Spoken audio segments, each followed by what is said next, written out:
picture then in the West. There are 51 confirmed cases of coronavirus nationally, so just 2 here in the West, as we've been hearing.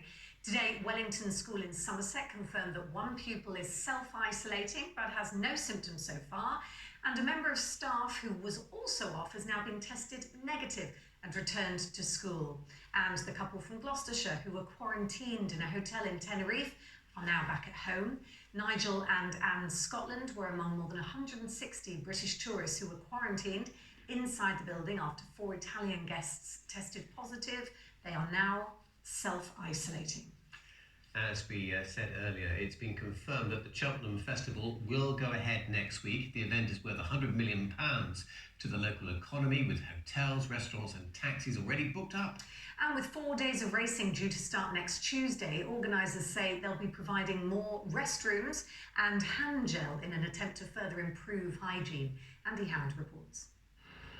The parade ring is pruned, the stands sprayed, and the bars are bracing themselves for one of the most iconic sporting events of the year.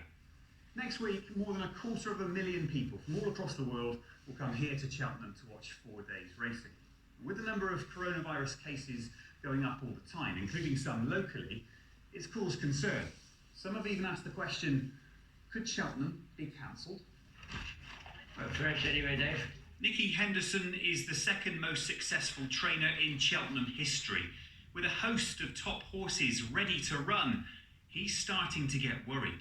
It is frightening because this is it's the culmination of a whole year's work goes into 4 days. Really, it's financially for the industry the most important 4 days probably in the whole year. If it isn't on, then we've got a whole lot of very, very fit horses bursting to go and nowhere to go. From a medical point of view, this public health expert says it's a tough call. If you decide to go, make sure you're aware about routes of transmission, hand hygiene and social distancing and tissue papers and all those things. But it has to be a personal decision. In recent years, Cheltenham has had to contend with equine flu and the beast from the east. The only time the festival has ever been cancelled altogether was 2001, during the foot and mouth outbreak. So what are the chances of that this year? We have had very close liaison with the government, and we've got a industry body which we have talked to on a regular basis, and thankfully that has given us huge comfort over the last week.